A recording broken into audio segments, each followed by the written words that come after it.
अच्छा झूठ नहीं बोला। कोई उठाए नहीं उठा पाता है। क्यों? क्योंकि कलयुग के सब अधीन हो गए महाराज। कलयुग ने सबको अपने ग्रास में ग्रसित किया हुआ है।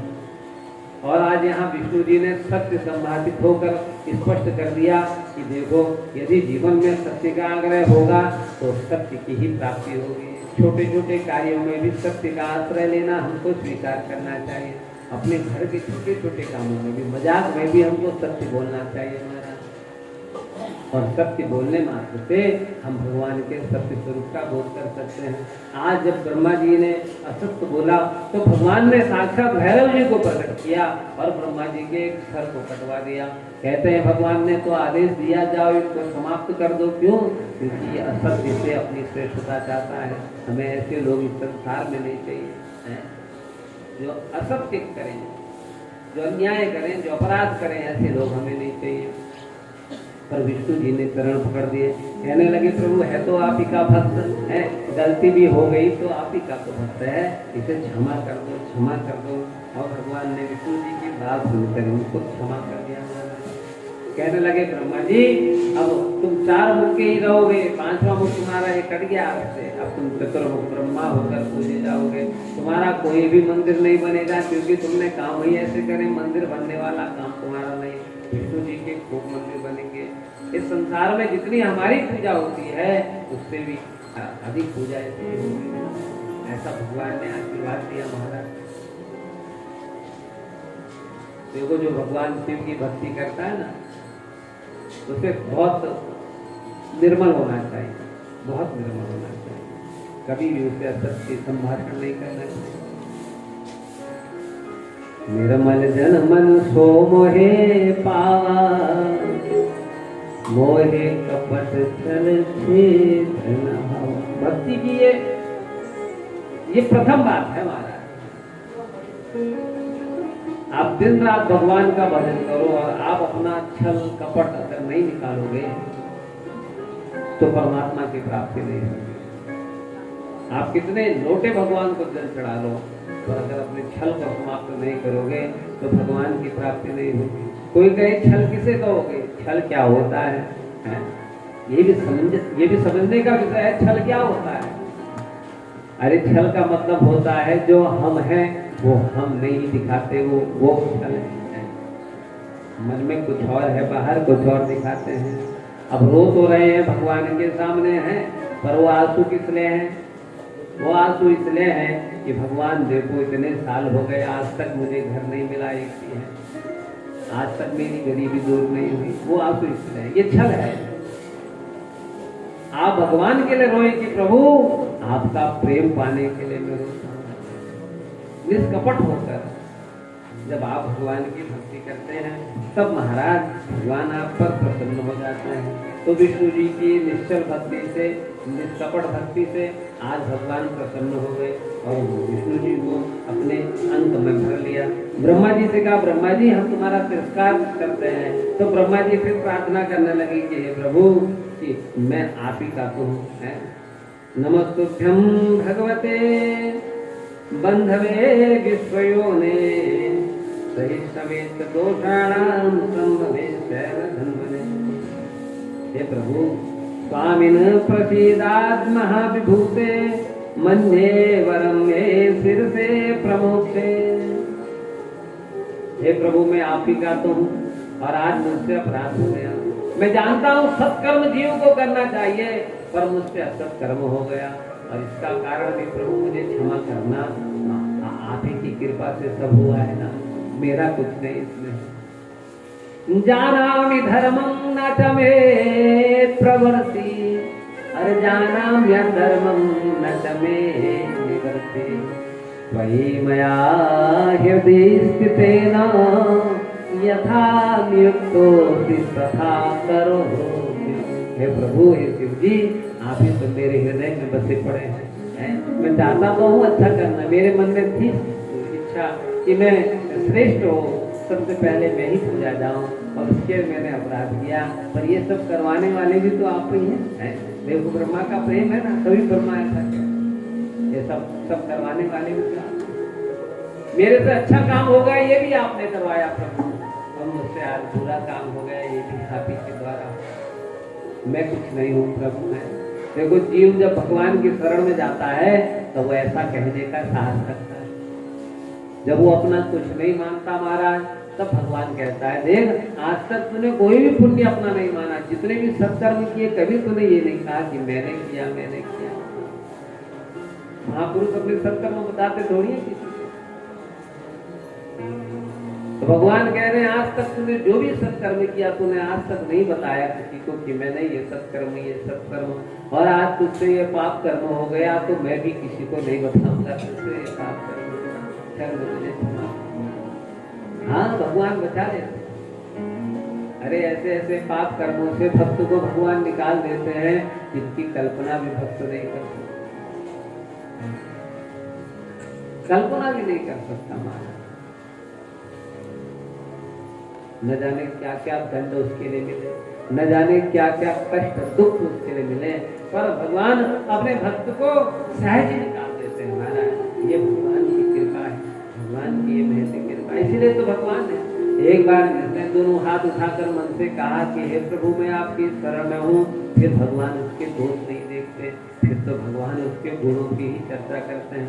आज ब्रह्मा जी को उन्होंने कहा तुझे देखो दंड देना तो आवश्यक है, दंड नहीं दूंगा तो तू बिगड़ जाएगा आगे और असत कर्म करेगा, इसलिए मैं तेरे मंदिर नहीं बन दूंगा, कहीं तेरा एक भी मंदिर नहीं बनेगा। पर यज्ञ विधान में जहाँ भी यज्ञ होंगे, चाहे अश्वमेध यज्ञ हो, चाहे राजस्व यज्ञ हो, चाहे वाजपेयी यज्ञ हो, चाहे विष्णु हो, जो साधारण यज्ञ भी हो, वहाँ ब्रह्मा तुम्हारी प्रतिष्ठा अवश्य होगी।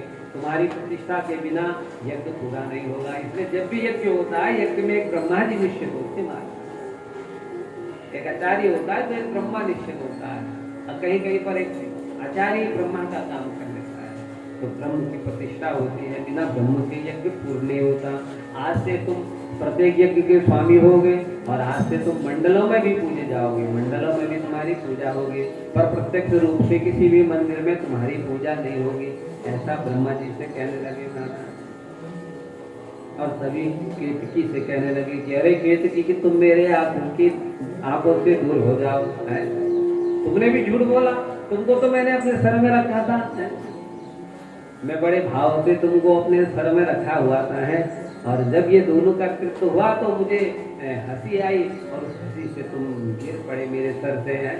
और तुम मेरे सर से गिरने के पश्चात भी मेरी महिमा को नहीं जानते हो। हाँ, तुमने सत्य विचार किया, तुम पहले से ही श्रेष्ठ थे, श्रेष्ठ बनने के चक्कर में तुमने झूठ क्यों बोला? देखो प्रत्येक मनुष्य श्रेष्ठ है महाराज, है?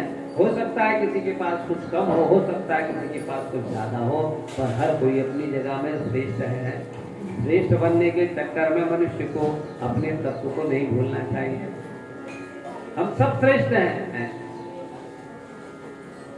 कोई कहे कि हमारे पास धन नहीं है, हमारे पास भी कुछ धन हो जाए, इस चक्कर में महाराज है हम ना लगे। अरे हमारे पास और दूसरा धन है, हमारे पास संतोष का धन हो सकता है, हमारे पास भक्ति का धन हो सकता है, हमारे पास सेवा का धन हो सकता है, हमारे पास और दूसरे धन हो सकते हैं। जरूरी थोड़ी है कि हम भी धन कमाने में लग जाए, और हो सकता है हमारे पास धन हो, हमारे पास और धन ना हो, तो ठीक है, हम धन तो है हमारे पास, उससे और काम करें, सत्कर्म करें। तो सब अपनी अपनी जगह पर श्रेष्ठ हैं। श्रेष्ठ बनने के चक्कर में मनुष्य को अपना सत्व नष्ट नहीं करना चाहिए, अपना पुण्य नष्ट नहीं करना चाहिए। एक इसकी आज तूने वही काम किया, आज तूने अपना सत्व समाप्त कर दिया, आज से तू मेरी हाथों से दूर हो जा। अरे जैसे ही शिव जी ने हटाया तो सब देवों ने कहा दूर हो जा, दूर हो जा, दूर हो जा। सांप जब तक शिव जी के गले में है तब तक महाराज पूजनीय है, और जैसे ही शिव जी ने छोड़ दिया फिर भला उसकी पूजा कौन करेगा, है? फिर तो सब उसको डंडे मारेंगे, डंडे ऐसे ही केतकी मुझसे भगाए भग। अरे केतकी ने भगवान की शरण पकड़ लिए, कहने लगा कि हे प्रभु मैं आपकी शरण में हूँ।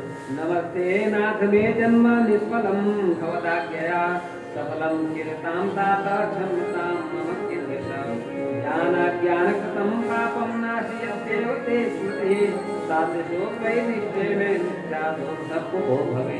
हे भगवान मैं आपकी शरण हूँ। मैंने सुना है यदि कोई आपका दर्शन पा लेता है तो उसके सारे दोष खत्म हो जाते हैं और फिर मैं तो आपका दर्शन कब से पा रहा हूँ, देखो तो सही मैं कब से आपको देख रहा हूँ। क्या जो हूँ मैं पापी, क्या अभी तक मैं पापी हूँ, क्या अब तक मैं पापी बना रहा हूँ? आपका नाम लेने वाला भी पापों से तर जाता है और मैं तो साक्षात आपका दर्शन पा रहा हूँ, आपके मुख के वचनों को सुनता हूँ, क्या मैं अभी तक पापी हूँ प्रभु? मानो किसकी कहना चाह रहा हो कि भगवान का नाम संसार के समस्त पापों को समाप्त कर देता है। आपके द्वारा किए गए जितने भी अपराध हैं, जितने भी पाप हैं, ये सब भगवान का नाम, भगवान का दर्शन समाप्त कर देता है। आप एक बार भी भगवान का नाम ले लेना सत्यमत शिव है, आप एक बार भी कह दे शिव शिव शिव, कितने भी पाप हो, अरे महापातक पाप हो, सब भस्म हो जाते हैं। एक बहुत बड़े गड्ढे को, कूड़े के बहुत बड़े गड्ढे को जलाने के लिए क्या बहुत बड़ी मात्रा के बंडलों की आवश्यकता है? ना ना महाराज, एक चिंगारी काफी होती है, एक चिंगारी काफी होती है। उसी प्रकार महान पातकों को समाप्त करने के लिए भी भगवान के नाम की एक ज्योति काफी है। एक बार शिव कह दो सत्य मन से, शिव ओम नमः शिवाय, ओम नमः शिवाय। आप जब जब करते हो ना गुरु से मिले मंत्र का, तो अहोम भाव से करो, मन में ये भाव स्थापित करके करो कि हे प्रभु मेरी तो लायकत नहीं थी, मेरी औकात नहीं थी प्रभु, आपने मुझे स्वीकार करके मंत्र दिया है। इतने भाव से करो कि आपके आंखों से आंसू गिरने चाहिए, मुख से नाम, हाथों में माला, आंखों में आंसू है, बड़े भाव से जब किया करो। और बार बार कहा करो, मेरी सांसें, मेरी धड़कन सब तेरे हैं दिए।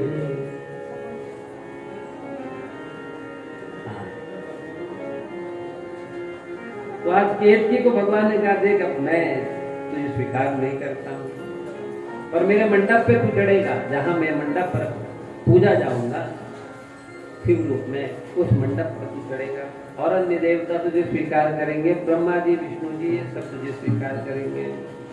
अब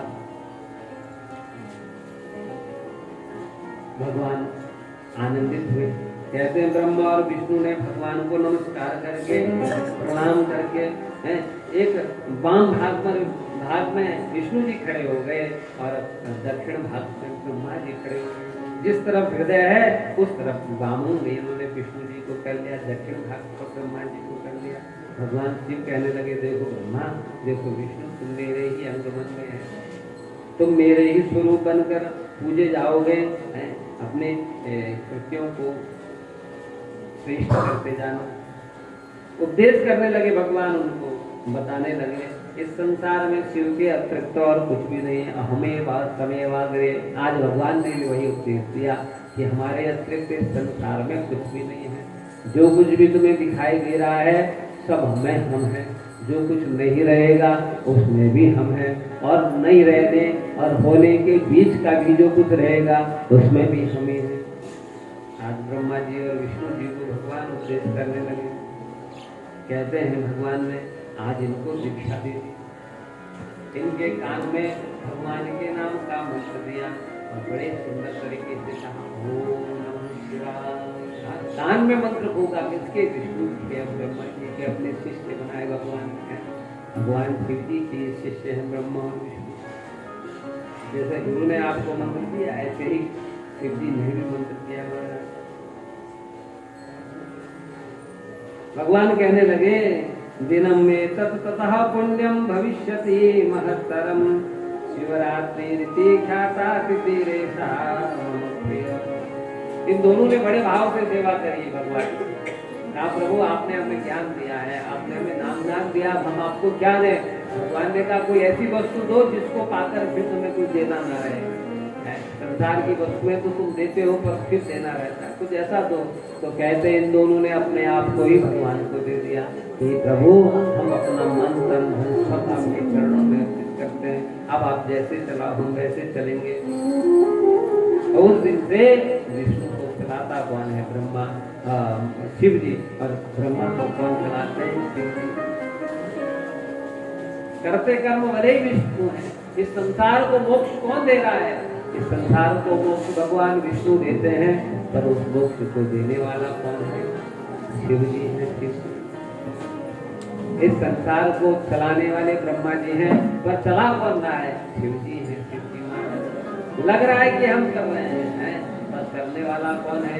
करने वाला वही भगवान है, वही परमात्मा है, वही शिव है महाराज, वही शिव है। भगवान कह रहे हैं, इस दिन आज हम प्रकट हुए, दिनम में ततः पुण्यम भविष्यति महत्तरम, शिवरात्रि रीति ख्याता तिथिरेशा मम प्रिय। ये दिन शिवरात्रि के नाम से जाना जाएगा। क्यों? आज हमारा जन्म हुआ तुम्हारे बीच में, तुम सबके बीच में। इस संसार ने हमको शिव रूप में जाना, ये आज हमारे दिवस का उत्सव मनाया जाएगा। जो व्यक्ति इस दिन व्रत रखेगा, उपवास रखेगा, उसका इस संसार में फिर से आवागमन नहीं होगा, कर जाएगा, मुक्त हो जाएगा। जो निर्जला उपवास रखेगा, वो साक्षात मेरे लोक को पाएगा। तब से महाराज शिवरात्रि की रात्रि को पूजा जाने लगा है। 4 पहर की पूजा हर व्यक्ति उचित करने लगे हैं। यहाँ भी होती है शिवरात्रि की 4 पहर की पूजा है। चारों पहर में भगवान का अभिषेक होता है और भक्तों के द्वारा भगवान का नाम संकीर्तन इत्यादि होता है।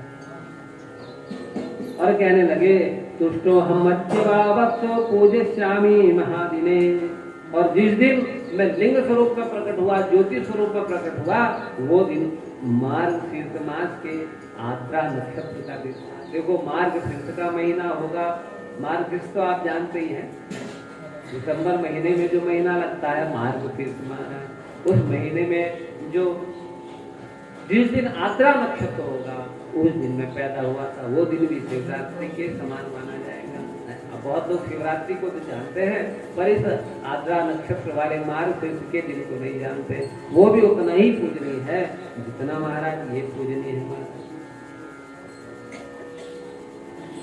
तो भगवान ने स्पष्ट करके आज दोनों को दीक्षा दी, दोनों को नामदान दिया और दोनों को ज्ञान दिया। स्वयं गौरी के संग प्रकट होकर इन दोनों को उपदेश किया और फिर अंतर्धान हो गए। बोल शिव शंकर भगवान की जय। ओम नमः शिवाय, ओम नमः शिवाय, ओम नमः शिवाय, ओम नमः शिवाय। हर हर महादेव शंभो काशी विश्वनाथ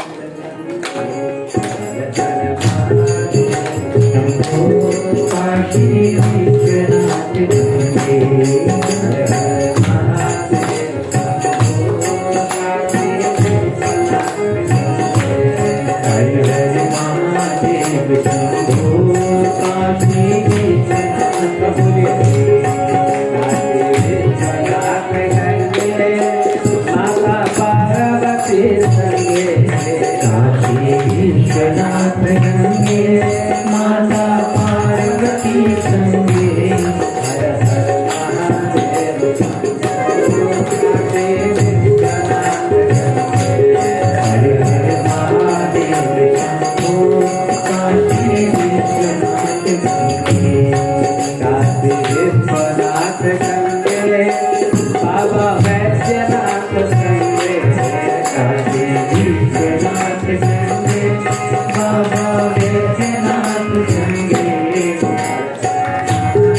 तो ब्रह्मा जी और विष्णु जी को शिव जी ने आज उपदेश दिया।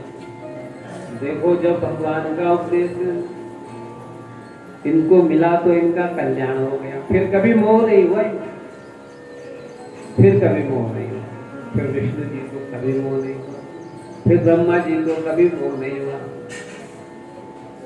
जब तक शिष्य को गुरुओं का उपदेश नहीं मिलता तब तक ही शिष्य के मन में मोह रहता है, और जिस क्षण गुरुओं का उपदेश शिष्य को मिल जाता है उसी क्षण उसके मोह का नाश हो जाता है। तो शिष्य को चाहिए कि वो गुरुओं के उपदेश का सम्मान करे, बड़े भाव से, बड़े स्नेह से और बड़ी तत्परता से गुरुओं के वचनों को सुने। आपको कभी सत्संग सुनने को मिले, कभी कथा सुनने को मिले तो बड़े भाव से सुनना, इतने भाव से सुनना कि उस समय आप केवल उसी को सुनो और कुछ कर्म न करो। बहुत बार ऐसा देखा गया कि सत्संग लगा दिया जाता है और दूसरे काम जीव करते रहता है। अब झाड़ू लगा रहे हैं, सत्संग लगा है, और झाड़ू भी लग रहा है, सत्संग भी लग रहा है, यद्यपि ठीक ही है, कोई अनुचित नहीं है, पर कहा जाता है सत्संग सुनते समय सत्संग सुनो, इतनी तत्परता से सुनो कि उसी समय बोध हो जाए, फिर महाराज और सत्संग सुनना शेष ना रहे। इतनी तत्परता से सुनो कि फिर सुनना शेष ना रहे। बड़ी तत्परता से, बड़े भाव से, बड़ी श्रद्धा से निश्चित नियम कर लो कि आधा घंटा रोज सुनूंगा, 15 मिनट रोज सुनूंगा, और उतना ही सुनो। ऐसा नहीं कि 6 घंटा लगा दिया है। महापुरुष बोलते जा रहे हैं, संत बोलते जा रहे हैं और हम महाराज करते जा रहे हैं। अब ब्रह्म ज्ञानियों का सत्संग सुनने को मिला और पर हम वैसे के वैसे हैं। यद्यपि गुरु मिले बिरंग संग तदपि रहे हर मूल है। बुद्धू के बुद्धू रहे, क्यों? क्योंकि तत्परता की कमी रही है, तत्परता की कमी रही।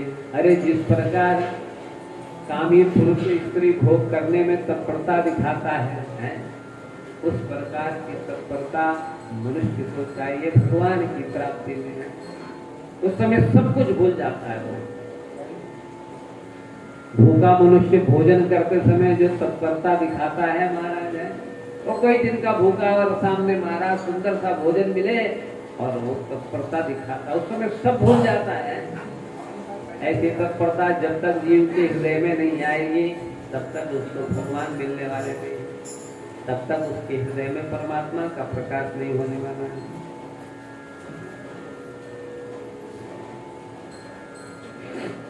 इसी पुराण में विधिया बताई गई।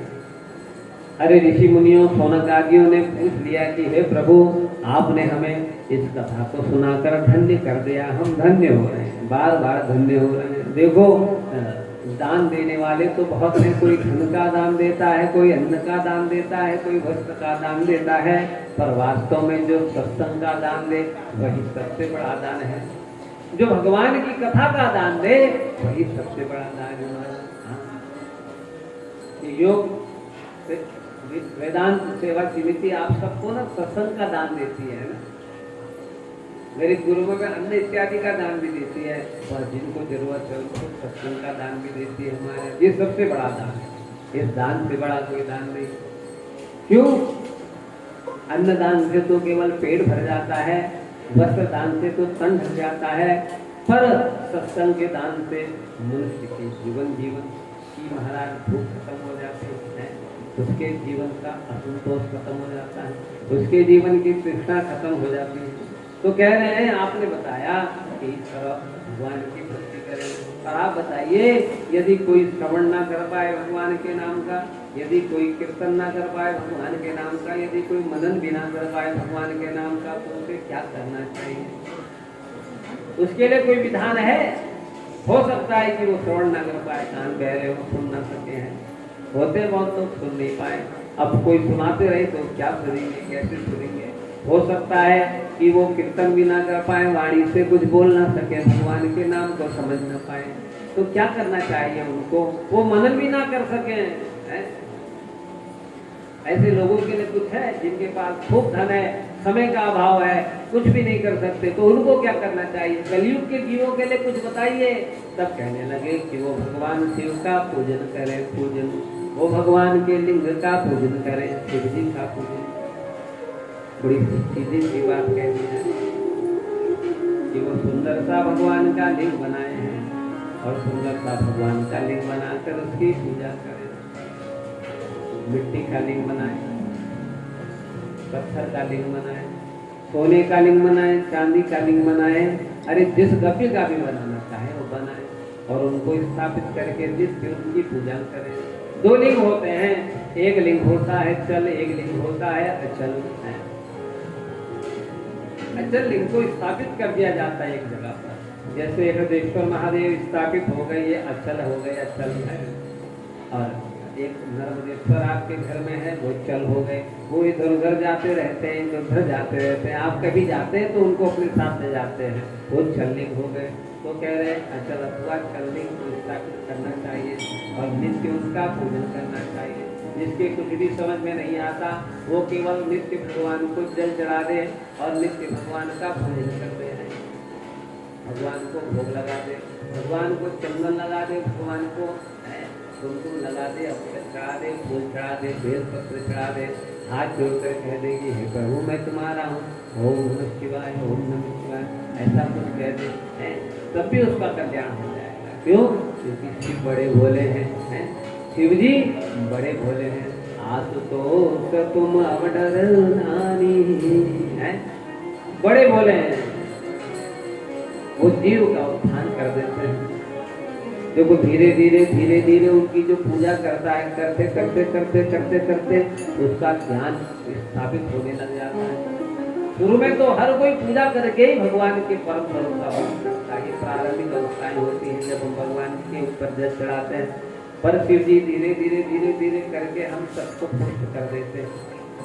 तो विधि बताने लगे कि शिव जी की पूजा करो, रोज ऊपर बिलपत्र चढ़ाओ है, त्रिदलम त्रिगुणाकारं त्रिनेत्रं च त्रिधायुतं त्रिजन्म पाप संहारं एकविधवं शिवार्पणम्।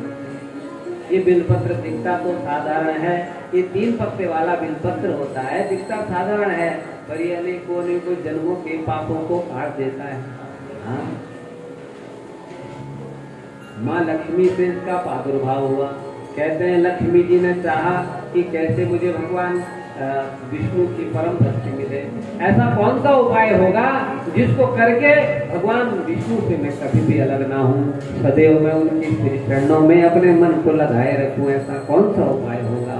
तो उसने हाथ जोड़कर विष्णु जी से पूछा कि हे प्रभु कोई उपाय बताइए जिससे मुझे आपकी परम भक्ति मिल जाए और आपका और मेरा कभी संबंध न टूटे, सदैव आपके चरणों में मेरी प्रीति बने रही। भगवान ने कहा शिव जी के अतिरिक्त कौन है जो तुम्हारे मनोरथों को सिद्ध कर सकते हैं, तुम उनका भजन करो, तुम उनकी प्रीति करो। तो एक सुंदर सा स्फटिक का लिंग उनको दे दिया और उस स्फटिक के लिंग का वो पूजन करने लगे महाराज है। तो नित्य पूजन करते और उनको सहस्त्रों कमल चढ़ाती, सहस्त्रों कमल चढ़ाती। अरे एक दिन पूजन का पारायण था तो 2 कमल भगवान शिव ने चुरा लिए। भगवान भी परीक्षा लेते हैं कहीं कभी, हाँ परीक्षा तो होती है अपने भक्त की, भगवान भी तो कौतुक करते हैं। हम भी जब भक्ति करते हैं तो हमारी भी परीक्षा होती है। हम माला जप रहे होते हैं तो घर में हल्ला गुल्ला कर रहे होते हैं, घर वाले हैं पड़ोसी हल्ला गुल्ला करने लग जाते हैं या कुछ और हो जाता है, हमारी भी तो परीक्षा होती है। पर जब हम अपने मन को संतुष्ट करके जबते रहते हैं इधर उधर से मन हटा के तो मन शांत हो जाता है। हाँ मन शांत हो जाता है। मन हमारे हाथों में है, मन दूसरे के हाथों में है। मन को समझाना हमारा काम है। हमारा तो परीक्षाएं होती है। दही को तब तक छना जाता है जब तक मक्खन ना निकले और मक्खन को भी तब तक गर्म किया जाता है जब तक घी ना निकले। घी एक बार घी निकल गया तो फिर निश्चिंत तो हो जाता है। दूधिया है वो दूध जो 2 घंटे में फट जाता था है, वो दूध आज हजारों वर्षों तक चल जाता है महाराज घी बन के। तो ऐसे ही भगवान अपने भक्तों को आगे पीछे करते हैं, ऊपर नीचे करते हैं, कभी इस पग में कभी उस पग में, आगे पीछे करते हैं। इसका मतलब ये नहीं कि भगवान हमसे रूठे हैं, भगवान हमसे नाराज हैं। इसका मतलब यह है कि भगवान हम पर राजी है, खुश है भगवान, तभी तो खिला रहे दिला रहे हैं। नहीं तो हम ऐसे कि हम तो भोगों में फंसते रह जाएंगे। तो लक्ष्मी जी के 2 कमल चुरा लिए। अब लक्ष्मी जी ने कहा क्या करूं कहाँ जाऊं, यदि उठती हूँ आसन से तो व्रत भंग होता है, परायण पूरा नहीं होता। तो मनी मन सोचने लगी, हे प्रभु, हे शिव जी कृपा करो, आप ही कृपा करेंगे तो कर्म होगा। तभी ध्यान में आया कि भगवान विष्णु मेरे इन स्तनों को कमल की संज्ञा देते थे। तो कहते हैं लक्ष्मी ने अपने स्तनों को भगवान को चढ़ा दिया। अरे जैसी चढ़ाया वैसे ही महादेव प्रकट हो गए। हर हर महादेव। लक्ष्मी ये क्या कर दिया? अरे प्रभु कुछ नहीं, बस आपकी कृपा है, मेरे शरीर का रोम रोम सब आपका है प्रभु, आपकी भक्ति के लिए बना है। बाड़ी गुणान कथने श्रवणो कथाया हस्तो च कर्म सुमन स्तव पादयोर्न स्मृत्यां शिरस तव निवास जगत प्रणामे दृष्टि शतां दर्शने सुभव तनुना। ये सब आपका है प्रभु, ये आँख है। अरे वो आपको सुनी कहता ना वो भक्त जी, उसने देखा भगवान की आँख, नहीं तो अपनी आँख निकाल के भगवान को लगा दिया। प्रभु तुम आँख के बिना अच्छे नहीं लगते हैं, अपनी आँख निकाल के लगा दिया। भगवान प्रकट हो गए, बोले अरे ये क्या किया? तो आज भगवान प्रकट हो गए। अरे अरे क्या कर दिया? अरे प्रभु मेरी तपस्या सिद्ध हो गई। अब वो कौतुक था माँ लक्ष्मी का, भगवान शिव का। तो कहते हैं वो स्तनों से ही बिल वृक्ष बन गया। वो माँ का जो अंग था वही बिल वृक्ष बन के प्रकट हो गया। और भगवान ने ये घोषित कर दिया कि जब तक ये बिल वृक्ष का पत्ता हम पर नहीं चढ़ेगा तब तक हमारी पूजा पूरी नहीं होगी। और तो और हमें कोई नैवेद्य का भोग लगाए, हमें कुछ भी भोग लगाए, जब तक हमारे ऊपर भोग के ऊपर ये बिल पत्र नहीं पड़ेगा तब तक हमारा भोग की स्वीकार नहीं होगा। हाँ तो भगवान ही करे। और आशीर्वाद दिया, जाओ तुम्हारी जो भक्ति है विष्णु चरणों में दृढ़ हो जाएगी। इसलिए जितने भी वैष्णव हैं, जितने भी भगवान कृष्ण को मानने वाले हैं, राम को मानने वाले हैं, वो शिव जी की भक्ति खूब करके करते हैं। तो है तथा कथित जो शिव जी की तरफ अपना देखकर वो फड़का लेते हैं, वो पलटा देते हैं। कुछ है, कुछ वैष्णव ऐसे भी हैं जो शिव जी को देखेंगे तो अपना मुख फड़का लेते हैं, पर वास्तव में जो असली वैष्णव हैं वो केवल और केवल हैं शिव जी की भक्ति करते हैं और शिव जी को प्रसन्न करके अपने परमात्मा तत्व को पाते हैं। ओम नमः शिवाय, ओम नमः शिवाय, ओम नमः शिवाय। सब बोलिए बड़े प्रेम से।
मैंने ले हाथ भी से लगाया, मेरा मन है तुम्हीं पे आया।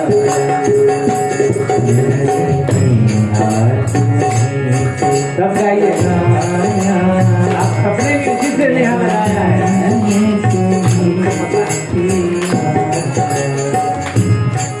मेरी सांसों में तू, मेरी धड़कन में तू, मेरी सांसों में तू, मेरी धड़कन में तू, मेरी सांसों में तू, मेरी धड़कन में तू, मेरी सांसों में तू, मेरी धड़कन में तू, मेरे रग रग में तू ही समाया, मेरे रग रग में तू समाया, मेरा दिल है तुझे से तो मेरा दिल है तुम्हीं तेरा। जय हो। क्या बात है।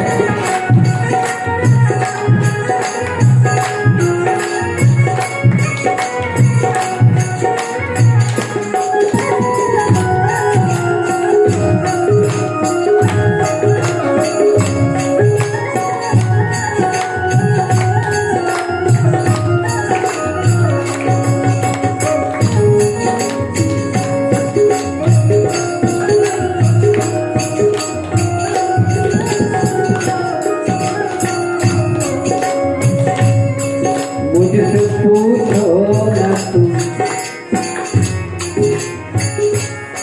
मुझसे पूछो न तुम मेरे कौन हो। मुझसे पूछो ना तुम मेरे कौन हो। मेरा संतोष हो तुम मेरे चैन हो।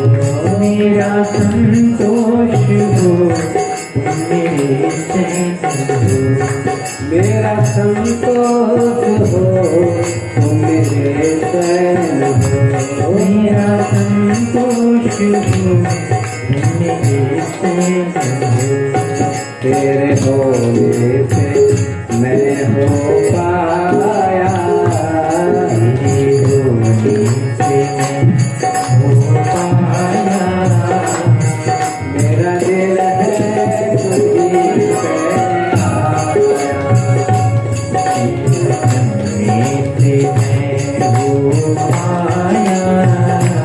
मेरा दिल है तुम्हीं तेरा। मैंने देखा तुझे तेरा आया, मेरा मन है तुझी पे आया। मैंने देखा तुझे लगाया। मेरा मन है तुम्हीं तेरा। हर हर बोल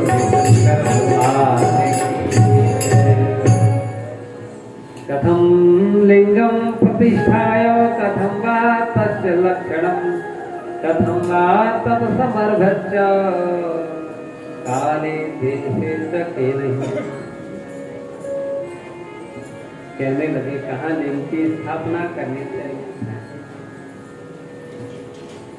लिंग का स्वरूप क्या होना चाहिए, लिंग का स्वरूप क्या होना चाहिए। तो भगवान बता रहे हैं यहाँ पर,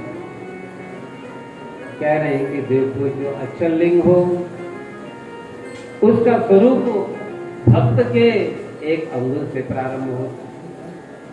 वो छोटा भी हो सकता है, वो बड़ा भी हो सकता है।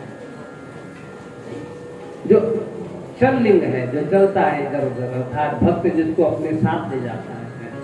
बहुत से भक्त ऐसे हैं जो भगवान को जल चढ़ाए बिना जल नहीं पीते, तो वो भगवान को अपने साथ रख कर चलते हैं। ट्रेन में भी वो स्नान कर लेते हैं और कैसे भी करके शिव जी को स्नान करा देते हैं, उसके बाद ही जल पीते हैं। उनका नियम बना है ऐसा। तो उस चल लिंग की बता रहे हैं कि वो एक अंगुल से ऊपर हो, एक अंगुल से छोटा नहीं होना चाहिए। वो 4 अंगुल का, 3 अंगुल का, 5 अंगुल का, 6 अंगुल का, 8 अंगुल का, 12 अंगुल तक हो सकता है।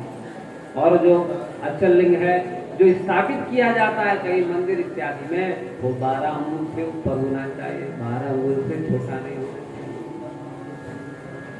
उसका प्रमाण बताया 12 उससे वो छोटा नहीं होना चाहिए और सुंदर सी वेदी पर उसको स्थापित करना चाहिए है। वेदी गोलाकार जो युक्त होती है, अर्थात जिस तरह की वेदी मने मातृका का जो स्वरूप है। देखो शिव जी का जो लिंग है ये शिव स्वरूप है और जिस पीठ पर वो लिंग स्थापित है वो वेदी कहलाती है। तो वो वेदी मातृका का स्वरूप कहलाती है, अर्थात वो अंबिका है और वो लिंग शिव जी है। तो ये शिवलिंग दोनों ही रूप से माता गौरी और भगवान शिव का प्रतीक है। माता गौरी और शिव का प्रतीक ये लिंग है महाराज। तो इसके स्थापन की विधि बता रहे हैं। सुखी देशे पवित्र देशे, कोई ऐसे स्थान पर जो पवित्र हो है, जहाँ गायें बसती हो, गौ माताओं का जहाँ आना जाना हो, जिस वृंदावन हो, जहाँ बेल पत्र का वन हो, जहाँ वट वृक्ष का वन हो, जहाँ पिपल के वन हो, इस तरह के वन जहाँ स्थापित हो, उस जगह पर भगवान के मंदिर को बनाया जाए। जैसे हम सबने यहाँ मिलकर हृदयेश्वर महादेव के मंदिर को बनाया। इधर सत्संग भवन है और उधर गौशाला है, मध्य में भगवान शिव जी का मंदिर है और हृदयेश्वर भगवान की बता रहे हैं कि इस तरह मंदिर का निर्माण करना चाहिए और नित्य वहाँ पूजन करना चाहिए। ऐसे मंदिरों में पूजा बड़ी फलदायी होती है। मनुष्यों द्वारा स्थापित जो लिंग होता है वो 100 हाथ तक पुण्यशाली होता है। अर्थात इस मंदिर से आप 1000 हाथ तक वो पुण्यशाली होता है। तो 1000 हाथ तक आप जगह नाप लीजिए, जहाँ तक हो जाए उस जगह को महाराज पुण्यशाली माना जाएगा।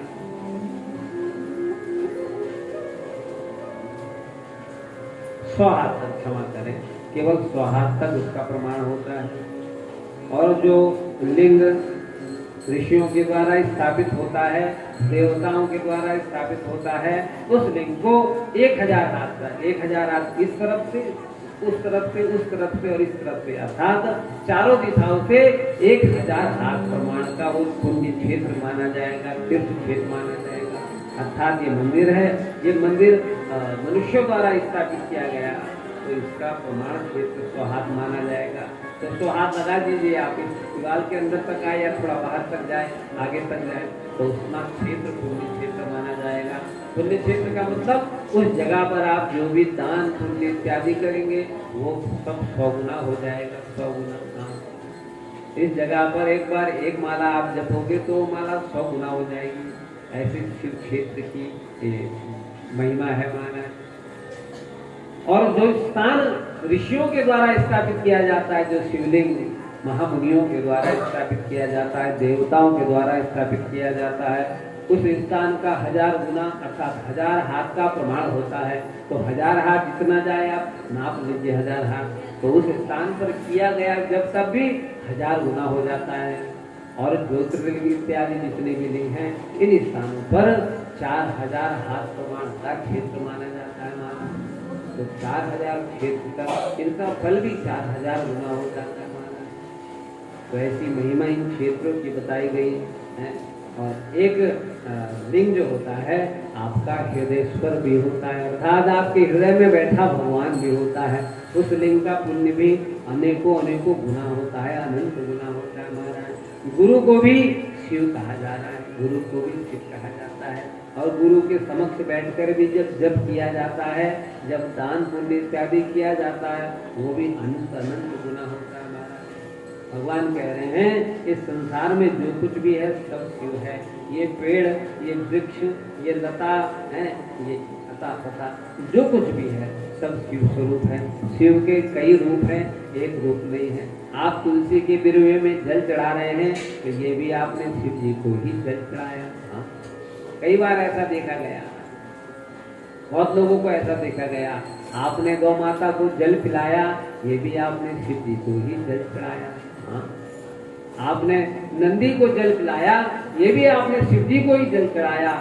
संसार के जितने भी भूत हैं, जिन जिन की आपने सेवा करी, जिन जिन प्राणियों की आपने सेवा करी, आपने साक्षात शिव जी की सेवा करी। यहाँ इस बात को आप जान लीजिए और जानकर अपने जीवन को धन्य करिए। देखिए आप अपनी सासू की भी सेवा करते हैं तो वो भी आप शिव जी की ही सेवा कर रहे हैं। आप जिसकी भी सेवा कर रहे हैं शिव समझ कर ही सेवा करिए, जान कर करिए। आप कर तो रहे हैं, अब इस बात को जान कर करिए, अनजाने में मत करिए, जान कर करिए कि अरे मुझे तो बड़ा सौभाग्य मिला है, मैं साक्षात उसी शिव की सेवा कर रहा हूँ, साक्षात उसी शिव की सेवा कर रहा हूँ।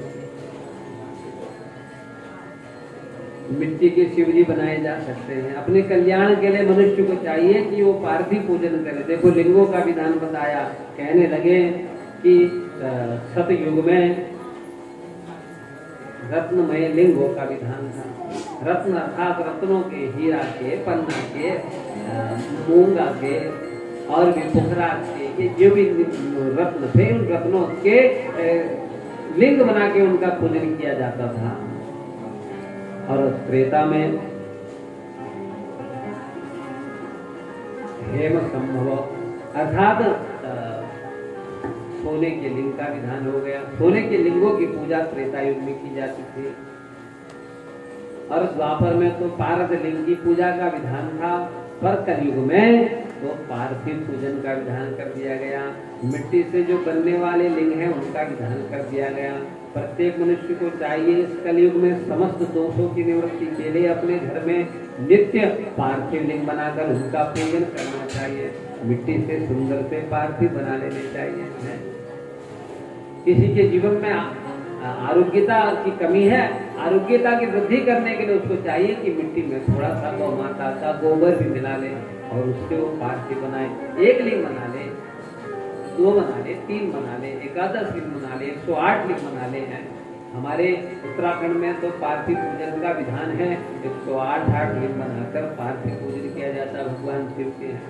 प्रत्येक घर में ये कर्म होता है, प्रत्येक श्रावण में ये कर्म होता है। हमारा मिट्टी के, आटे के, गाय के गोबर के, फूल के, फल के, गुड़ के, मक्खन के, भस्म के अथवा अन्य किसी भी धातु के वस्तु के शिवलिंग बनाकर उनकी पूजा की जाती है।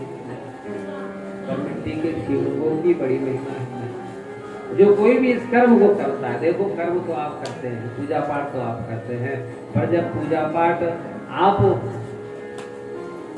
शास्त्र विधान से करते हैं तो बड़ा कल्याण हो जाता है। और शास्त्र कह रहा है कि कलयुग में मिट्टी के शिवलिंग निश्चित रूप से कल्याण कर देते हैं।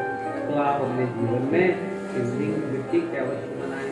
साल में एक बार तो कम से कम इस काम को आप जरूर करा करें अपने घर में। अपने घर में आप शिव जी की पार्थिव पूजन अवश्य किया करें। पंच ब्राह्मणों को बुलाकर, पंच ब्राह्मण ना बुला पाए, हो सकता है आपका सामर्थ्य ना हो, तो एक ही ब्राह्मण को बुलाएं और एक ही ब्राह्मण को बुला के भगवान की वेदोक्त विधियों से भगवान शिव जी का पूजन कराएं मिट्टी के पार्थिव बनाकर।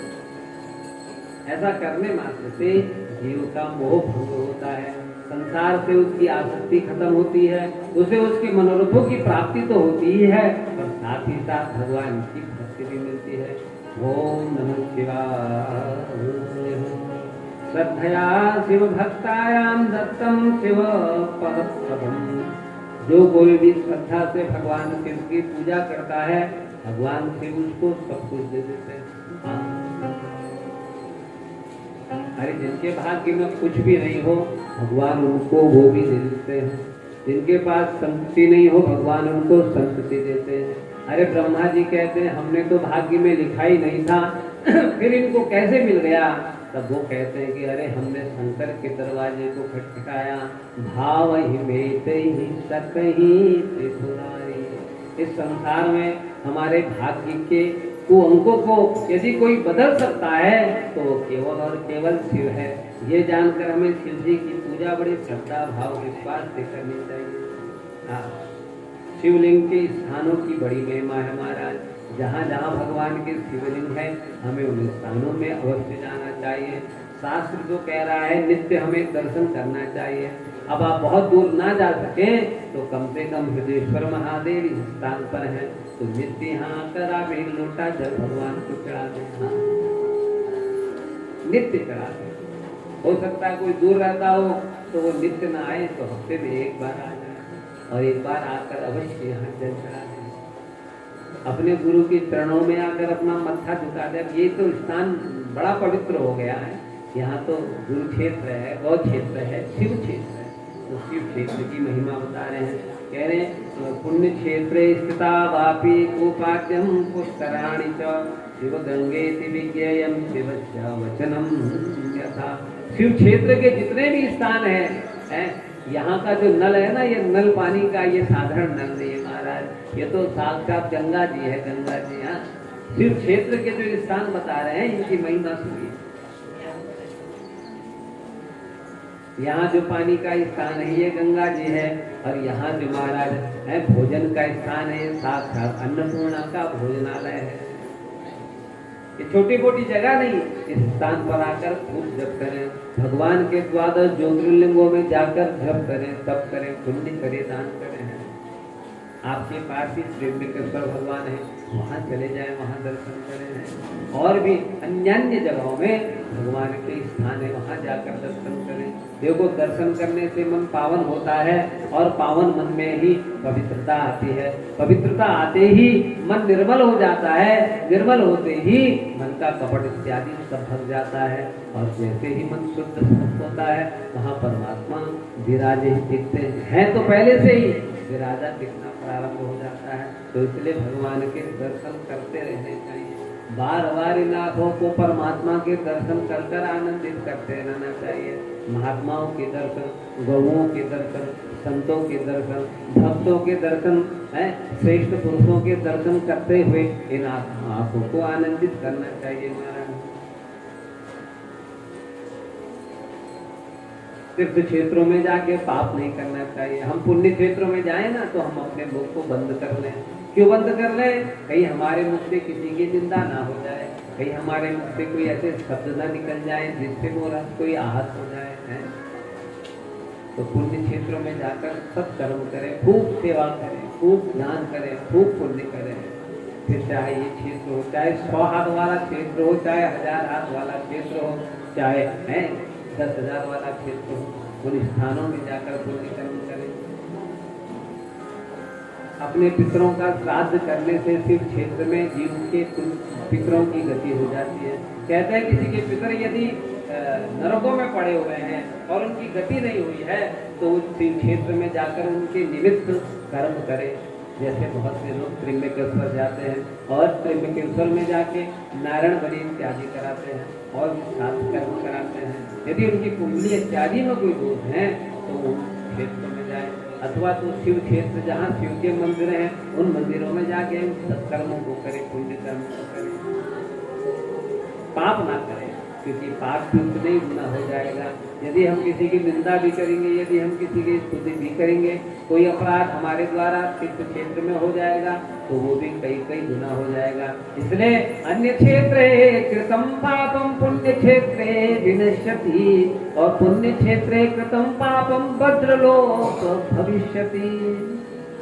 तो इसलिए पुण्य क्षेत्र में अपनी वाणी को बंद एकदम शांत बस शिव शिव शिव शिव शिव शिव शिव शिव शिव। आप कभी जाओ ना, काशी जाओ ना, है काशी जाते हो आप लोग तो सब काशी वाले हो, बहुत लोग गए, सभी गए होगा है? और वहाँ जाओ तो क्या करो? केवल शिव शिव शिव शिव शिव शिव शिव शिव शिव शिव बस यही करो। लोग जाते तो हैं काशी पर महाराज और कामों में लग जाते हैं और विचारों में लग जाते हैं। अरे ये चाट कहाँ मिलती है काशी की? हमने सुना था है वो पूरी भाजी काशी की कचौड़ी भाजी ये कहाँ मिलती है? वो उसमें लग जाते हैं। देखो, जीवन का एक उद्देश्य बनाओ। स्पष्ट बात है, शिव पुराण के माध्यम से स्पष्ट बात है। व्यास जी के वचनों का सार है, जीवन का एक उद्देश्य बनाओ। उद्देश्य बनाओ कि हमें भगवान को प्राप्त करना है और विलंब प्राप्त करना है। अब हमारे पास समय शेष नहीं है। अब हमें 70 वर्ष हो गए, अब हमें 65 वर्ष हो गए हैं, अब हमें 45 वर्ष हो गए हैं, अब हमारे पास समय शेष नहीं है। अब मुझे भगवान को प्राप्त करना है। प्रभु तो मुझे मिल और उसके लिए तत्पर हो जाओ, एकदम तत्पर हो जाओ। कोई भी ऐसा कर्म ना करो जिस कर्म के कारण आपको भगवान से दूरी हो जाए। तैयार होकर तत्पर होकर जिन भेसा मेरा सावरा रीझो वो ही भेस धरूंगी हो बाला मैं बैरागन हूँ जिन भेसा मेरा सावरा रीझो वो ही भेस धरूंगी हो बाला मैं बैरागन होंगी जिन भेसा मेरा सावरा रीझो जिन भेसा मेरा सावरा रीझो वो ही भेस धरूंगी हो वो ही भेस धरूंगी मैं बैरागन होंगी मैं बैरागन होंगी। मीरा कहती है मैं क्या ऐसा करूं जिससे तुम मुझे मिल जाओ प्रभु, मेरी उमरिया बीती जा रही है। वो मीरा जो भगवान की परम भक्त है, जिसके दर्शन करने के लिए संतों की भीड़ लगती है, वो मीरा कह रही मैं तुमको कैसे पाऊं प्रभु, बताओ मैं क्या करूं। तुम कहो तो मैं गेरुआ वस्त्र पहन के घूमूं, तुम कहो तो मैं अपने बालों को कटा लूं, तुम कहो तो मैं मोतियों से मांग भरूं, किस कारण से तुम मिलोगे प्रभु, मैं वो काम को करूं, बताओ तुम। अपने गुरुओं से कह रही है, अपने ब्राह्मणों से कह रही, ज्योति जी कब दर्शन होती जी है, ज्योति जी कब मिलेंगे।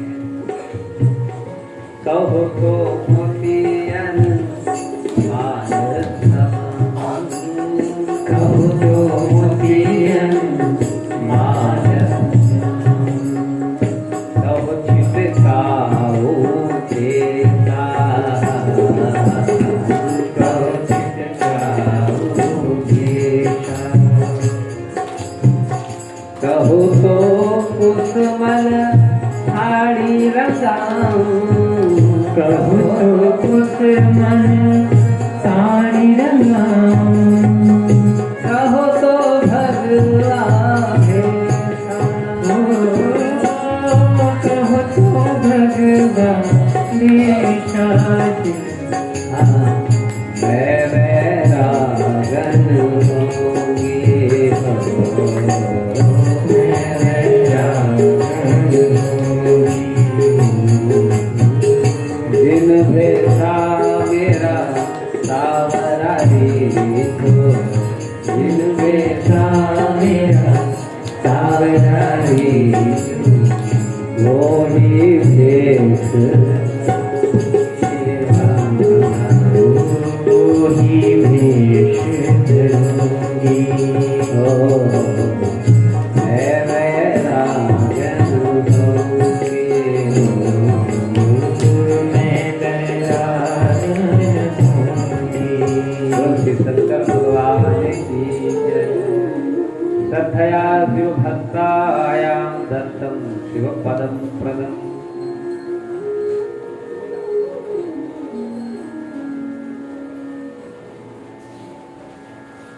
भगवान बता रहे हैं, सूत जी वर्णन कर रहे हैं, उधर सनत कुमार व्यास जी को बता रहे हैं, उधर नंदेश्वर सनत कुमार को बता रहे हैं, और इधर दास आपको बता रहे हैं। भगवान कह रहे हैं कि मनुष्य को चाहिए अपने कल्याण के लिए उसे संध्या वंदन करना चाहिए। 3 समय का संध्या वंदन बताया, 3 समय का संध्या वंदन बताया, एक सुबह, एक दोपहर और एक शाम को बताया महाराज ने। सुबह का संध्या वंदन करने से मनुष्य के पितर संतुष्ट होते हैं, मनुष्य के कुल देवता, ग्राम देवता, स्थान देवता संतुष्ट होते हैं। अरे जितने भी लोक की रीतियां हैं सब सुबह के संकल्प से, सुबह के संध्या से संपूर्ण हो जाते हैं। हाँ, पितरदोष समाप्त करना हो तो सुबह नित्य संध्या करो महाराज, सुबह की संध्या नहीं छोड़नी। और दोपहर की संध्या जो होती है वो अपनी आय इत्यादि की वृद्धि के लिए होती है। मनुष्य चाहता है कि सब कुछ ठीक ठाक चलते रहे, धन का आवागमन बराबर होते रहे, कभी हाथ टाइट ना हो, तो उसके लिए उसे दिन की संध्या अवश्य करनी चाहिए। सुबह की शाम की संध्या तो आगे पीछे होती रहती है, समय 1 मिनट आगे पीछे बढ़ते जाता है, कम होते जाता है, पर दिन की संध्या तो फिक्स है महाराज, निश्चित है। वो 11:48 से लेकर 12:12 तक होती है महाराज। 24 मिनट का एक घड़ी होती है और 1 घड़ी की एक संध्या होती है महाराज। उस संध्या काल में प्रत्येक मनुष्य को चाहिए कि वो भगवान की संध्या करे। कहते हैं कि 1000 नाम भगवान के जपने चाहिए, 1000 बार उसे ओम नमः शिवाय, ओम नमः शिवाय, ओम नमः शिवाय कहना चाहिए। 1000 बार उसे दिन में कहना चाहिए ओम नमः शिवाय, ओम नमः शिवाय, और 1000 बार उसे संध्या शाम को कहना चाहिए। दिन की संध्या से रोजी रोटी में बरकत होती है, तो शाम की संध्या से उसे शांति मिलती है, उसे आनंद प्राप्त होता है। तो शाम की संध्या भी नहीं छोड़नी चाहिए। अब बहुत से लोग अपनी ड्यूटी में जाते हैं महाराज, तो शाम को संध्या के समय घर पहुंच ही नहीं पाते। अब संध्या का समय क्या शाम का, आजकल तो वही 7 बजे का समय है ना। सूर्य जब छिपने लगे वही समय संध्या का है, तो 12 मिनट पहले 12 मिनट बाद का समय संध्या का, वो संध्या करें। तो हो सकता है लोग कहीं गए हैं महाराज, ड्यूटी से आए, रात को आते आते 9 बज गए, तो उनके लिए वो 9 बजे भी संध्या का समय है ना। वो घर आए तो स्नान करें, स्नान करके हाथ पाँव धो के पहले अपनी संध्या कर ले हैं, पहले अपनी वो 10 माला पूरी कर लें। जो 10 माला सवेरे करी शाम को, अरे सुबह शाम तो कर ही सकते हैं, दिन में ना भी कर पाए, और जिन पुरुष के द्वारा दिन की संध्या नहीं होती है, उनकी स्त्रियां घर में दिन की संध्या को संपन्न करें। क्यों? क्योंकि स्त्रियों के द्वारा दिन की संध्या हो जाने पर भी पुरुष की बरकत हो जाती है। स्त्री और पुरुष लगते 2 हैं, पर वास्तव में होते एक ही अंग है। तो शरीर दिखते हैं, दिखते 2 शरीर है, पर परमात्मा ने उनको एक ही बनाया है हमारा। उनके द्वारा किए गए समस्त कर्मों से, एक के द्वारा किए गए कर्मों से भी दूसरे को पुण्य प्राप्त हो जाता है। तो तीनों समय की संध्या जीव को करनी चाहिए, बड़े अहोभाव से। गुरु के द्वारा प्रदत्त मंत्र को बड़े भाव से जपना चाहिए, उसको छोड़ना नहीं चाहिए। देखो मन बड़ा चंचल है हमारा, कहता तो है ऐसा करना चाहिए पर करता नहीं है। जब कथा सुनता है, जब वचन सुनता है, तो मन में बड़ी तड़प हो जाती है कि अब मैं पा लूंगा भगवान को, पर फिर है कैसे तेरा भजन करूं, ये मन बड़ा चंचल है, जितना इसे समझाऊं उतना ही फिसल जाए। शिव जी तेरे चरणों की यदि धूल जो मिल जाए, सच कहता हूँ भोले, मेरा दिल ही बदल जाए। हे प्रभु आप कृपा करो, कृपा करो नाथ, मैं आपकी शरण हूँ। उनसे बार बार ये भाव करो, तत्परता रखो ना, ये कर्म करूंगा तभी पानी पीऊंगा, जब तक शिव जी को जल नहीं चढ़ाऊंगा। अरे राम जी ने हाथ में लोटा पकड़ा जल का, तो आकाशवाणी हुई, राम जी ये कौन सा धर्म है, कौन सा धर्म। राम जी ने कहा अरे हम तो सब चीज कर गए, तर्पण भी कर दिया, यज्ञ भी कर दिया, जप भी कर दिया, अभी कौन सा धर्म शेष बचा। तो आकाशवाणी ने कहा क्या तुमने भगवान शिव जी को जल चढ़ाया जल। तो कहने लगे अरे हम तो भूल गए, और तुरंत वही है समुद्र के पास बैठे थे, वहीं पर रेती से ही भगवान शिव का लिंग बनाया और उनका पूजन किया, उनका चढ़ाया। लिंग स्थाप करी विधिवत पूजा, शिव समान मोहे प्रिय नहीं दूजा। तो नियम होना चाहिए, जब तक ऐसा ना करूं तब तक ना करूं।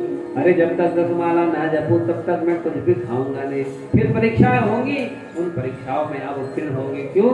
क्योंकि आप भगवान का कर्म करते हो, सत्कर्म करते हो। आप जब सत्कर्म करते हो, परमात्मा के कर्म करते हो, तो फिर आपको उत्तीर्ण भी भगवान करते हैं। फिर आपकी शक्ति काम नहीं करती, फिर परमात्मा की शक्ति काम करती है। क्यों? क्योंकि आप सत्य मार्ग पर होते हैं।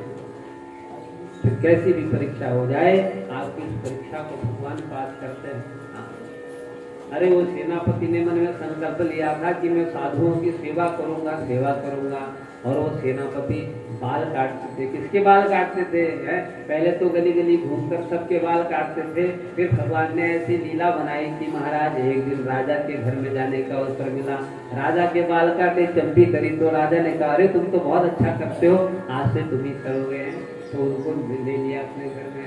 अब वो राजा के नाई बन गए हैं। भगवान की भक्ति करने से सब कुछ संभव होता है। यद्यपि उनकी कोई इच्छा नहीं थी, पर भगवान अपने भक्तों की व्यवस्था बनाते जाते हैं। उनका नियम था कि वो संतों की सेवा में अपने दिन को लगाते। एक संत की अवश्य सेवा करते महाराज। और प्रसिद्ध थे कि अरे सेनापति जी संतों की सेवा जो करते वो। एक बार एक संतों की टोली जा रही थी और सेनापति कांधे में रखकर जा रहे थे तेजी काटने वाले सामान की चप्पी। तभी संतों का झुंड आ गया। कहने लगे अरे सेनापति जी कहाँ रहते हैं, जरा हमें बताओ, हमें उनके घर जाना है। अब सेनापति क्या करते हैं? बोले आइए चलिए, मैं सेनापति हूँ। अरे सारे संतों को लेकर चले गए अपने घर में। अब संत गए हैं तो महाराज चाय पानी पिलाया, कीर्तन भजन होने लगा। संत बिना भजन करे रहे? ना, संत बिना भजन करे कैसे? जिस प्रकार तो गप्पी बिना गप मारे नहीं रह सकते, उसी प्रकार तो भक्त भगवान की चर्चा करे बिना नहीं रह सकते। हाँ, 4 मिले 64 घिरे मिला इससे चिंता सारी मिट गई, रही नहीं कोई खीस। अरे ये संत जब सब मिल गए, सेनापति जी इनका स्वागत भगत करने लगे, ये कीर्तन भजन करने लगे। सेनापति जी भी आनंदित होकर नाचने लगे। आहा महाराज क्या उत्सव हो गया। देखते देखते समय कहाँ चला गया पता नहीं चला। अरे सुबह के आए जो संत थे, शाम हो गई महाराज हैं। अब संत कहने लगे अब हम चलते हैं, समय काफी हो गया। तब सेनापति को याद आया कि अरे मुझे तो राजा के घर जाना था, चंपी करने हैं। और सेनापति संतों को विदा करके दान दक्षिणा देके भागे। तो अब क्या हो फिर आज नौकरी चली गई तो इतनी अच्छी नौकरी भगवान ने दिला दी थी। डरते अरे द्वारपाल ने पकड़ लिया, सेनापति कहाँ जाते हो? आज तुम्हारे नाम की चर्चा हो रहे हैं अंदर। राजा पर सेनापति की जय कहने लगा। क्या खिला के आए उसको? क्या खिलाते? बोले मैं कहाँ था। अंदर पहुंचे। अरे राजा ने तो पैर पकड़ लिए। सेनापति तुमने क्या कर दिया? आज तो मैं आनंद से मरे जा रहा हूँ। ऐसा आनंद तो आज तक मुझे कभी नहीं आया है। सेनापति आज तुमने क्या किया मुझे? ऐसी चंपी ऐसा क्या किया तुमने? बोले मैं तो आया ही नहीं था। तो कौन आया था? तो सेनापति मूर्छा फूली तो कहने लगे प्रभु मेरे भगवान आए, मेरे भक्तों की लाज रखने के लिए वो भगवान वहाँ नाई बनकर भी पहुंच जाते हैं। तो भक्तों की लाज रखने के लिए भगवान यहाँ के हमारे कार्य को संपादित करने के लिए नहीं सोचते हैं।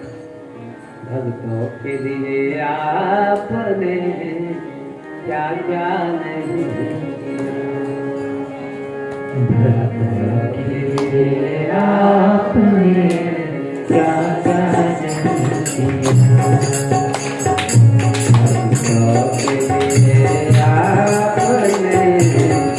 क्या नहीं किया।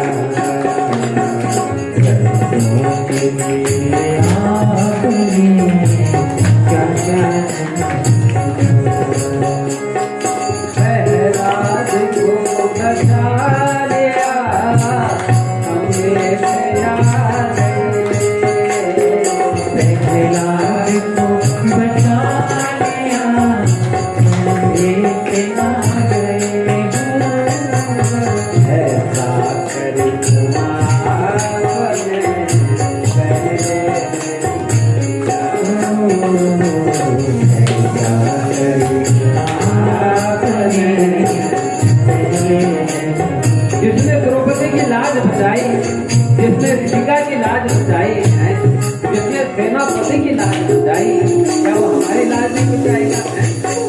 बचाएगा नहीं, वो बचा रहा है तभी हम यहाँ बैठे हैं। वो नहीं बचाता तो हम कब के उठ रहे होते। हर पल तो हमारे साथ हमारी रक्षा करता है। कभी इस रूप में, कभी उस रूप में, कभी उस रूप में। तो भगवान को बार बार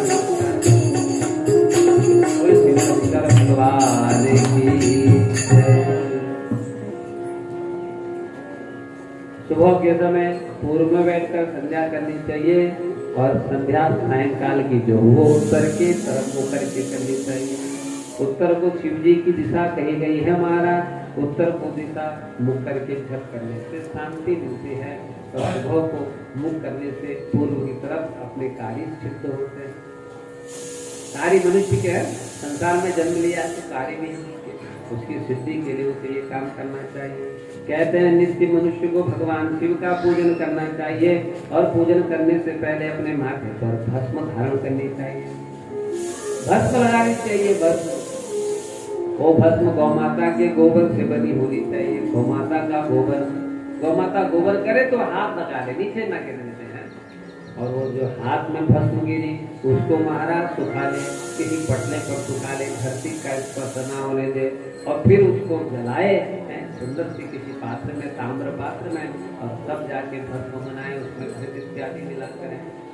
उस भस्म को अपने हाथ पर नित्य लगाए, त्रिपुट लगाना चाहिए। और त्रिपुट ना लगाए तो कम से कम महाराज 1 फुट तो जरूर लगाना चाहिए। बिना 1 फुट के भस्म के 1 फुट के बिना शिव जी की पूजा पूरी नहीं होती है। जिसने बिना भस्म के भगवान शिव का पूजन किया उसका पूजन पूरा नहीं माना जाता। भस्म क्या है? भस्म हमें संदेश दे रही है, हमें दीक्षा दे रही है, शिक्षा दे रही है कि देखो सब कुछ एक दिन भस्म हो जाएगा। ये शरीर जिस पर हम खूब कर्म कर रहे हैं ये भी एक दिन भस्म हो जाएगा। अरे मत कर गर्व गुमान गुलाबी रंग उड़ी जाओ। तो भस्म संदेश देती है।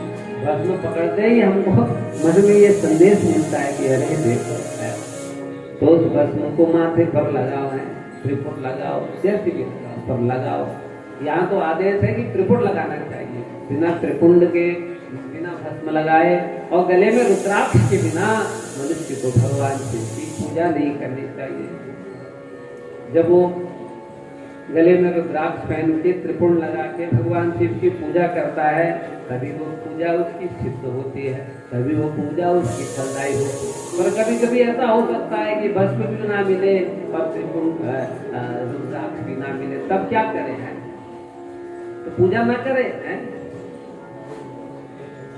अरे तू खुद ही भस्म बन जा, तू खुद ही त्रिपुंड बन जा, है तू खुद ही रुद्राक्ष बन जा। सब कुछ तेरे अंदर समाहित है। वस्तु मिल गई तो अच्छी बात, नहीं मिल पाई तो कोई बात नहीं है। सभी चीजों का समायोजन करना चाहिए और नहीं मिला तो कोई बात नहीं, पर पूजन कभी छोड़ना नहीं चाहिए। भगवान का पूजन नित्य करना चाहिए। हवन की जो भस्म होती है, देखो जैसे ये पारायण हुआ इस यज्ञ का, और यज्ञ का पारायण होने के बाद जो भस्म हुई वो भस्म भी श्रेष्ठ भस्म मानी जाती है। उस भस्म का भी तिलक करना चाहिए, उस भस्म का तिलक करके भगवान का पूजन करना चाहिए। देखो भस्म में बड़ी ताकत होती है। भस्म अभिमंत्रित बहुत जल्दी हो जाती है। जैसे जल अभिमंत्रित हो जाता है बहुत जल्दी, वैसे ही भस्म भी बहुत जल्दी अभिमंत्रित हो जाती है। उसके अंदर पॉजिटिवनेस आ जाती है। गौमाता के गोबर की जो भस्म होती है उसमें 46% ऑक्सीजन है, ऐसा वैज्ञानिकों ने ढूंढा है। उसको लगाने मात्र से हमारी ऊर्जा बढ़ जाती है। तो नित्य आप सबको गौमाता के गोबर की भस्म लगानी चाहिए। आप जो ये धूप जलाते हो गौचंदन, ये भी गौमाता के गोबर से बनी हुई है। आप इसकी भी भस्म लगाओगे तो भी महाराज जी भस्म ही मानी जाएगी। नित्य लगानी चाहिए। गले में रुद्राक्ष डाल के भगवान शिव का पूजन करना चाहिए। भगवान को जल चढ़ाना चाहिए, भगवान को दूध चढ़ाना चाहिए, भगवान को गंगा जल चढ़ाना चाहिए। विभिन्न कव्यों से भगवान शिव का रोज पूजन करना चाहिए।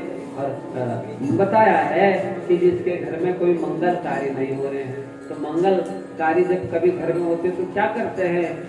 कुमकुम और हल्दी लगाते हैं ना। मैंने कहा कुमकुम हल्दी समारंभ करो तो भगवान को भी कुमकुम लगाओ, हल्दी लगाओ, अक्षत लगाओ। लोटे में के पानी में भी कुमकुम हल्दी अक्षत लगाकर मिलाकर भगवान को चढ़ाना चाहिए। उससे घर के जितने भी मंगल कार्य हैं सारे मंगल कार्य पूरे हो जाते हैं। हाँ, कुमकुम चंदन लेपित लिंगम पंकज हार सुशोभित लिंगम अपनी मनोकामनाओं की पूर्णता के लिए भगवान शिव पर ये सब चढ़ाना चाहिए। बहुत लोग तो भगवान पर चढ़ाना ही जानते हैं पर अपने मन को नहीं चढ़ाते। अरे कई तो भगवान के ऊपर दही चढ़ा देते हैं, ऐसी छोड़कर चले जाते हैं, फिर पीछे से सेवकों को साफ करना पड़ता है। आप भगवान के ऊपर दही चढ़ाओ तो फिर पीछे से जल चढ़ा के साफ भी कर दो अच्छे से। भगवान की शोभा बनी रहे, केवल अपने स्वार्थ पूर्ति के लिए आप भगवान शिव की पूजा मत करना है। आप ऐसी व्यवस्था बनाओ कि भगवान की शोभा बनी रहे। केवल स्वार्थ पूर्ति के लिए भगवान पर चढ़ाना नहीं है। फिर चढ़ा दिया, जौ चढ़ा दिया, अक्षर चढ़ा दिया, भर दिया भगवान को है और सुंदरता से सफाई से कोई कुछ नहीं करिए, अपना चले गए। कई बार हम भी आते हैं हृदयेश्वर महामंदिर में तो हम भी देखते लोग ऐसे ही चढ़ाकर चले गए। आप भगवान को सब कुछ चढ़ाओ पर साथ साथ में अपना मन भी चढ़ाओ, भगवान की सुंदरता बनाए रखो। एक भक्त थे, वो भगवान को कुछ नहीं चढ़ाते थे। किसी ने कहा है जरा तिल चढ़ा ले, जरा जौ चढ़ा ले, बोले भगवान ना खराब दिखने लगते हैं। कितना सुंदर देखो श्रृंगार होगा, जल भी नहीं चढ़ाऊंगा, कुछ नहीं कर। उसका अपना भाव है, वो चाहता है कि मैं सदा भगवान को सुंदर रूप में ही देखूं, मैं अपने स्वार्थ के कारण भगवान को बिगाड़ूं, भगवान की शोभा को खंडित करूं, वो उसका अपना विचार।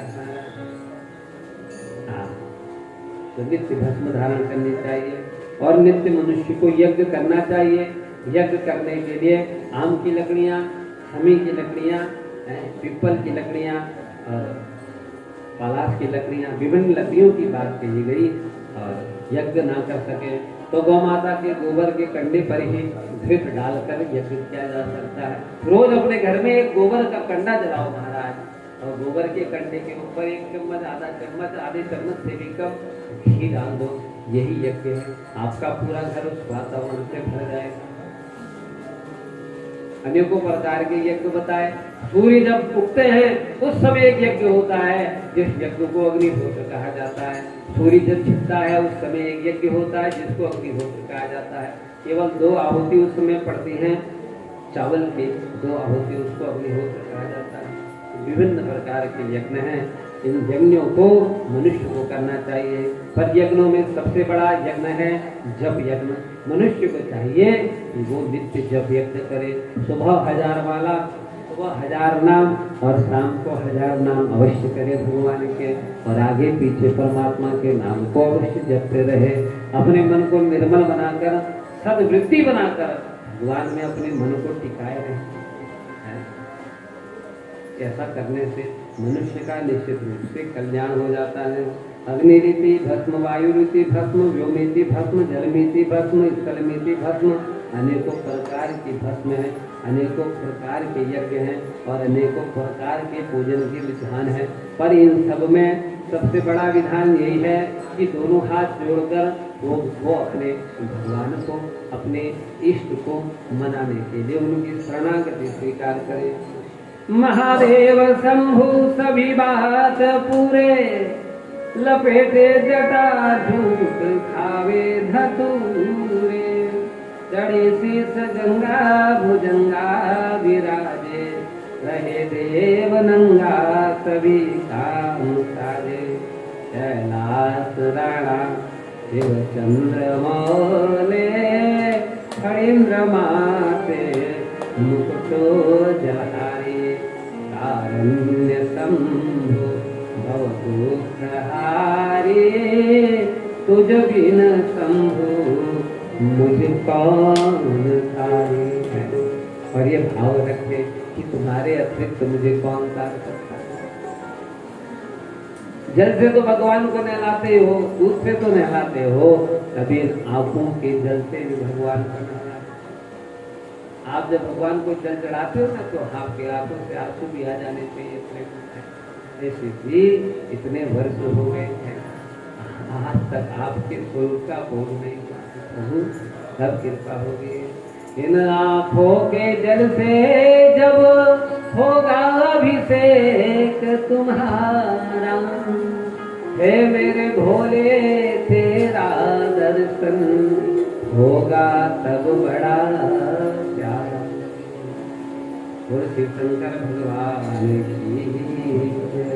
हर हर महादेव। इन शब्दों के साथ आज भगवान की कथा को विराम करते हैं। एक भजन के द्वारा मनों के भावों को व्यक्त करते हैं और फिर कल इसी समय पर हम सब मिलेंगे। ओम नमः शिवाय। ओम नमः शिवाय। हमारे भोले बाबा को अनाड़ी मत समझो, मेरे भोले बाबा अनाड़ी